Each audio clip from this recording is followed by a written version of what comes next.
What's going on, everyone? This is Dom, and today we're getting into my take on the iPhone 14 Plus. After some extended time of use, after the hype has died down, does this phone still live up to everything that we thought it would? Well, let's get into that today. Okay, so I want to say with the design, obviously there's not a whole lot to talk about here. It's pretty much the same design as the iPhone 14, which is the same design as like the iPhone 13. They're very, very similar. So there's not really much happening in terms of design except that it is larger. It's a very basic design that hasn't changed in a little while, and that's not that big of a deal. But I do want to point out that this phone is insanely lightweight. And I checked on scale. This phone is actually lighter than the iPhone 14 Pro or the iPhone 14 Pro Max.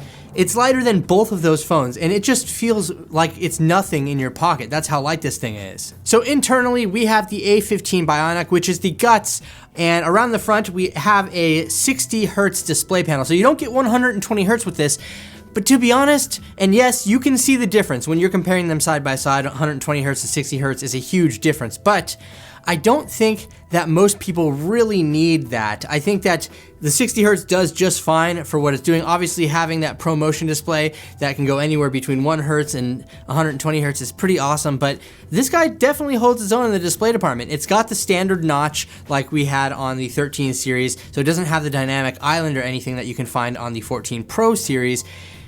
But all that being said, it does the job. It's a nice, big, large display that is just there, and it's totally cool. So with this display, there is no always-on display on the iPhone 14 series. You gotta bump up to the Pro series to get that always-on display. But I will tell you truthfully, as somebody that has used an iPhone 14 Pro for an extended period of time, I get better battery life with it turned off. I get better battery life with the always on display turned off, and I leave it off. I just don't use it. So let's talk about in use, real world situation. How does this perform? Well, I gotta say, it's snappy as hell. I mean, I wouldn't expect it to be any less than that considering we have the chip that was in the iPhone 13 Pro. It's not even an old chip yet.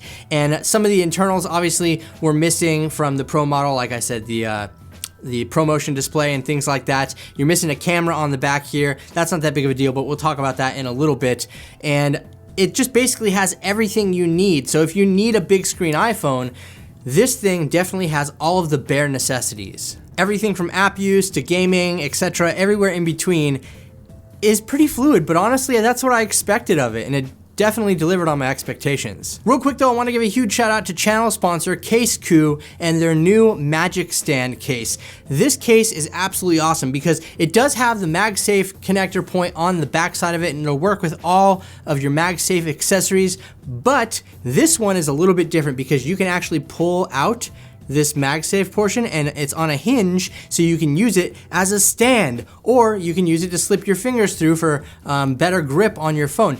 It is probably one of my favorite cases right now, and I'm a huge fan of CaseCoo and this Magic Stand case. So if you want to pick one up for yourself and even get a little discount, check out the link below in the description, and you can use my code down there as well to save some money on a Magic Stand case for yourself. Big shout out to CaseCoo for sponsoring this video. All right, so let's talk about the camera now, because that's something where things change a little bit. So on the back side of here, we have the main shooter that was on the iPhone 13 Pro on the iPhone 14 Plus right here, and then we have an ultra wide lens as well. So you only have two cameras. You're missing out on the optical zoom camera, and if that's something that's important to you, well then maybe it's worth paying the extra $200 to get yourself a 14 Pro Max or even a 14 Pro that you could pick up. But I don't think that's a big deal. The photos that come off this thing are absolutely incredible, and you know what? Unless you're comparing them side by side, zooming in and enhancing on every single photo that you take between an iPhone 14 Pro and an iPhone 14 Plus, I don't think you're gonna notice the difference. At the end of the day, everybody posts this stuff on social media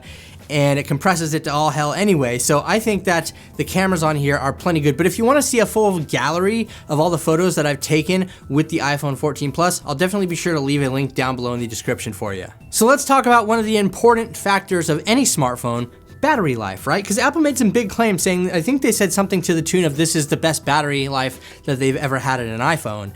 And you know what? they're not wrong. This thing is an absolute beast when it comes to battery life. I'm getting 7 to 8 plus or more hours of screen on time with this phone right here. And I think that for most normal people out there, this is going to be a 2-day phone. I mean, there have been times where I've come home at night with 6.5 hours of screen on time, still 30% left on the battery. I just gotta say, the claims about the battery life on this smartphone are no joke. This thing is an absolute powerhouse. So let's go ahead and recap all of this information here, because I feel like it's important to point out some of the things that you're not getting with this phone. Of course, you're not getting that 120 hertz display. You're not getting an always on display either. And it's missing one camera type on the back. Like I said, we're missing that optical zoom and some of the pro features that go along with that. Like we can't do any Pro RAW or anything like that on the iPhone 14 Plus.